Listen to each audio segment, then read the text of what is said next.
It's a beautiful Thursday afternoon out here, you guys. It's about 4 o'clock in the afternoon, May 3rd, 2018. I'm in Yulee, Florida. The parade is about to start for the Shrimp Festival, but I've got to make this talking video. This is something that I have been mulling over in my mind for quite literally months now. It's gotten to the point where I really just need to get this video made and out there so it can be off my chest. This is one that is very near to my heart. So if you don't pay any attention to any of my other talking videos, please listen to this one. The main focus of today's video is going to be this sentence right here. Quiet people make me nervous. A lot of you have probably heard this sentence. I've heard it over and over throughout my life from some really good people, from people that I respect. I've even heard this sentence said over pulpits before, never realizing quite how hurtful this sentence is to the quiet, timid, sensitive person over there that is just a quiet person. Having to hear that they are creepy and that they make you nervous over and over throughout their life is actually a very hurtful thing. There's so many good people out there that don't realize what they're doing when they say this sentence. Now, don't think I'm going to start bringing this into the platform of trigger words or trigger sentences. That's not where I'm going with this. First off, I do kind of understand where this whole idea got started. The assumption that quiet people are over there just taking in offense and not letting you know when they've been offended, and they're just bottling it up until they explode into anger one day. That assumption has a little bit of truth to it. I mean, it has happened a few times. And not knowing where your boundaries are is a little creepy. When you've got that person over there that you can say anything to and ask any personal question to, and they never give you any clue that you've stepped over the line and you don't know where the line is. Yeah, I can understand that being a little creepy. But the automatic reaction that a lot of you have to that quiet person over there in the corner of the break room eating by themselves, or the quiet person at school that keeps to themselves, or at church, the automatic reaction that a lot of you have is very, very counter to what you should actually be doing. The automatic reaction that a lot of you have is to ostracize and make fun of this person and push them even further away from the main group. Even using this exact sentence. Quiet people make me nervous, within earshot of the quiet person. And I don't know if you realize this, but quiet people are usually pretty good listeners too. So they're hearing this, they know when they've been made fun of, they understand when they are the butt of the joke. They get it, they hear it, they're listening. And the other thing that a lot of you will do is to mess with them and start messing with them because you want to find where that line is. You want to know where your boundaries are, and you want to get a rise out of them, and you want them to fire back. You want to make them more like you. In that way, you're kind of trying to bring them into the main group, but at the same time, you have to realize you're trying to get them to act like something that is totally against their nature. So when you're picking, and you finally do get that reaction where they explode back at you, a lot of times they will be reprimanded for it. They'll have this angry outburst, and then they'll get written up for it, or they'll end up getting stuck with some cruel nickname because of it, and so they're reprimanded for it, and yet all the picking that you did to get that reaction out of them, you never got reprimanded for it yourself. And they see that, and believe me, they remember it. And the third thing people will do is start rumors. They'll start saying things like, this person over here is angry all the time, they're brooding, and they're planning some kind of retaliation. They'll even say things like, if there would be a mass shooter, I'm sure it would be that person over there. And so the rumors start floating around to somebody that has done absolutely nothing but stay quiet. And so that brings me to the main part of this video. I have come up with 6 reasons that a quiet person is quiet. And none of these are because they hate people, they're brooding, or they're planning a mass shooting. So let me go over these one by one. Number 1 is they believe that it is moral. Believe it or not, especially in the South, there's a lot of boys, or girls too, I'm sure, that are raised with a lot of sayings that go something like this. Children should be seen and not heard. You have 2 ears and 1 mouth, so you should listen twice as much as you speak.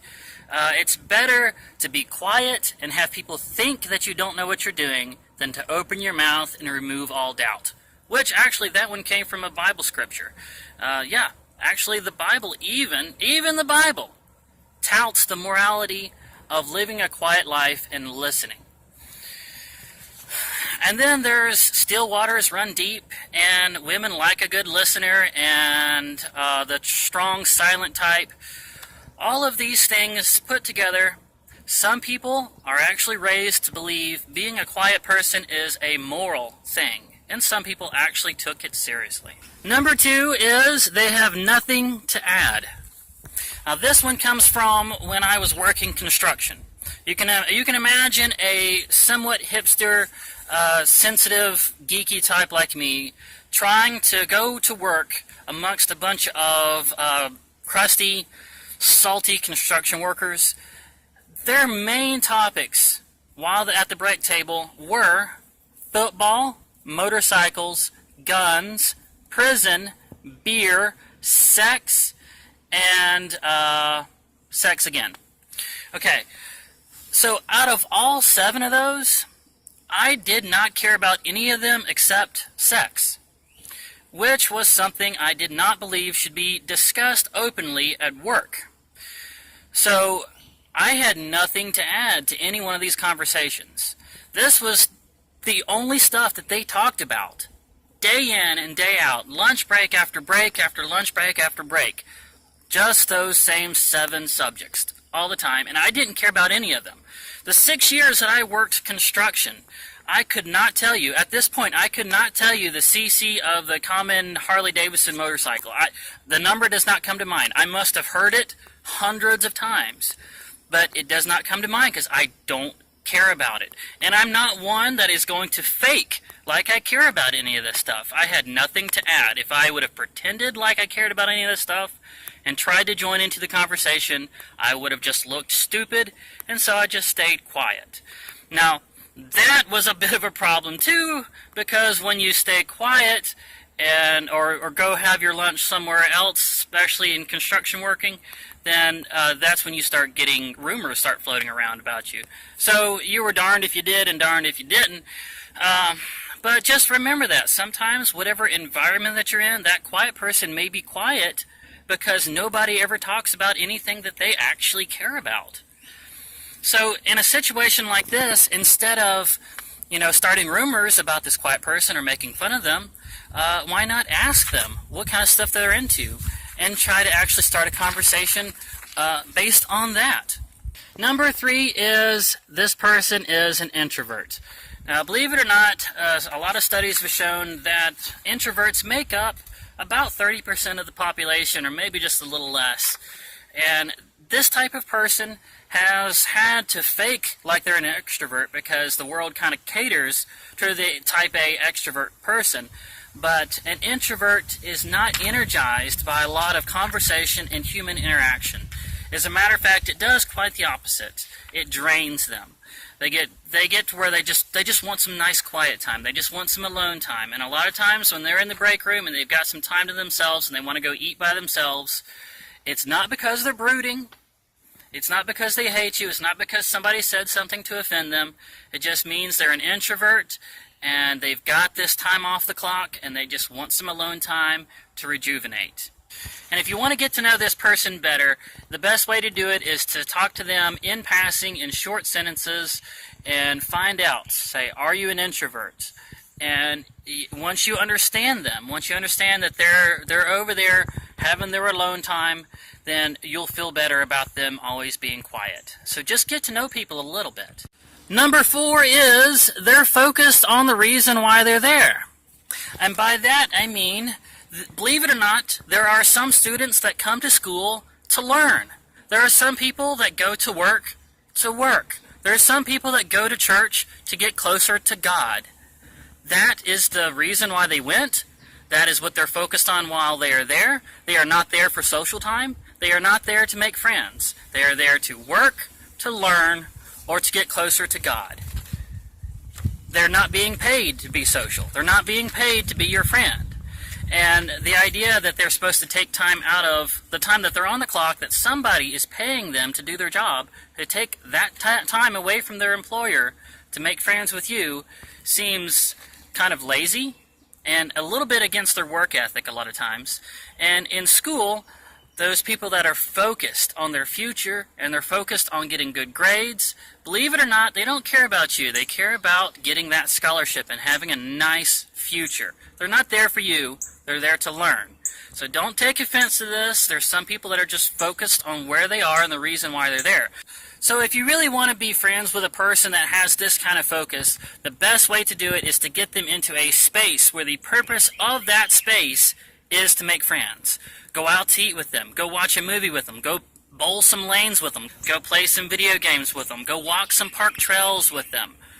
Get them into a space where the focus of that space is to be social and is to make friends.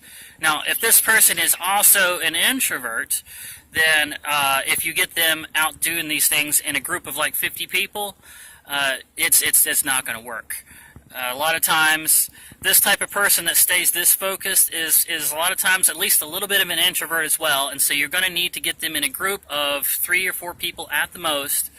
And once you do, and you get them into a space where they can play some air hockey, or they can bowl some lanes, or they can walk some trails, and you get to talking to them, you will probably find that this person is a very friendly person, a very interesting person, and somebody that you can make friends with that will last a lifetime. Number 5, and this one is kind of sad. This person missed the window. Now let me clarify what I'm talking about there. Whenever a new person comes into a new social situation, and again, that means a school, a church, or a place of work, when they come in and they're the new person, they don't want to just come in on the first day just gung-ho, starting conversations and making friends, because that just seems a little presumptuous and a little heady, high-minded, a little prideful to just come in and think that on your first day you can start making friends. So you want to kind of ease into a new environment. You want to come in, kind of get to know things, get the idea of the layout, the social structure of things, and then start making friends. But the thing is, if you wait too long to start making friends, you will get labeled the quiet person. And after you're labeled the quiet person, if at that point you start trying to make friends, people get weirded out because they start going, they give you this kind of weirded out look like, oh, why is this normally quiet person all of a sudden talking to me? They've been quiet all this time and now they're going to start talking to me? What's going on here? And they start getting weirded out. And when people pick up on the social cues that they are weirding somebody out, people don't want to make other people uncomfortable. They can kind of pick up that whatever they're doing is weirding somebody out, so they back off. And in a sense, they've been turned away because they've been labeled the quiet person. So that time between you can't come in gung-ho, making friends on your first day, and then at the point where you get labeled the quiet person, that window in between there, if you miss it, it pretty much never opens again. In a lot of places, it never opens again. And for people that aren't real socially aware of where that window is, and when it is open, or when it is right about to close, and they miss it, then they're pretty much screwed. For the rest of their time, they're at that job, or they're at that church, or they're at that school. They're screwed. They've been labeled the quiet person, and now they can't get in. And this is a very sad thing, because a lot of times when somebody has missed that window, they are someone that actually wants to be social. They want to have friends. They might even be an extrovert, but somehow they miss the window, and now they can't get in. So for a situation like this, if you see something like this and you get a sense that somebody is really wants to be a part of the social group, but they can't get in anymore, have some heart. Go to that person and invite them in. Let them know that they can change that label. You will help them change that label. Be nice. Have some empathy on somebody like this. This is a sad situation. And sometimes people will go so far as to change churches or go to a different school or get a different job just so they can start over again and maybe hit the window the next time. And then there's the last one, and this one is also kind of sad. This person had a bad experience in the past. And by that I mean the workplace or the church or the school this person just came from. They tried to be conversational. They tried to be friendly. They wanted to be part of the social group. But every time that they opened their mouth, they would make, if they made little mistakes, like they mispronounced a word, got some facts wrong, had a little bit of a speech impediment or a stutter or something along those lines, every time they made those little mistakes, they were beaten down for it. We've all been in environments where we are surrounded by some very cruel, mean-hearted people that pick up on slight little mistakes and they will beat someone down for them. And so they've gotten stuck with cruel nicknames, or they've been made fun of, to the point where they just think, well, we'll just stay quiet. If I stay quiet, that won't give them anything to make fun of me about. And so they've drawn in. They might be an extrovert, or somebody that really wants to have a lot of really interesting conversations and a lot of friends and be in group settings, but they've drawn in. They've put up their shields, and it's hard for them to open up again. Now, for somebody like this, and you feel like maybe this person that is quiet over there has had a bad experience in the past like this, then the way to draw them out is just common sense. Just bring them into the conversation, ask them for their opinion, get them talking, and if they do stutter, if they do have a faux pas, if they get something wrong, then the last thing you want to do at that point is repeat what they just came from and start making fun of them for it. Understand, when you've got a sensitive person, you might have one of these situations where you can't go razzing someone every time they have a little faux pas or a little stutter. Let them open up in a safe space. You let them know that their opinion is valued, and they open up more and more, and eventually you'll have a really good friend that will trust you and will be so thankful that you brought them around from the terrible place that they were to the wonderful place that they are now. Okay, so let's recap. And once again, this is a video about quiet people and why they are quiet people. Number one, they believe that it is moral. Number two, they have nothing to add. Number three, they're an introvert. Number four, they're focused on the reason why they're there. Number five, they've missed the window. And number six, they've had a terrible experience in the past. Also, please understand that people are complicated, and the reason why a quiet person might be quiet is probably not for just one single reason out of these six. Normally, it's for a combination of two or three, and maybe even all six reasons. That is going to be it for this one, guys. Once again, if you don't pay attention to any of my other talking videos, please pay attention to this one. Please share this one around. There is a lot of quiet people out there that are misunderstood, and a lot of false assumptions made about them. And I really, really, really hope that this video can make some rounds and get a little human understanding out there. And let me stress also, one last thing, is that if you do have one of these quiet people in your life, and you take one of these suggestions and you actually make friends with them, don't be under the assumption that an introvert or a quiet person is somehow more intelligent or more intuitive or any better than an extrovert. You're going to be sadly mistaken. People are just people, and average intelligence is average intelligence. You're going to come up with a really good friend, and you're going to dispel some myths, and you're going to do some good, but chances are you're not going to find a brilliant diamond in the rough. People are people, and I really hope that you guys take this to heart and that you love people too. That is going to be it for this one, guys. Please leave a thumbs up, subscribe if you haven't already, leave some questions, some comments, some suggestions. Share this video around. I love you guys, and I will see you again in the next video.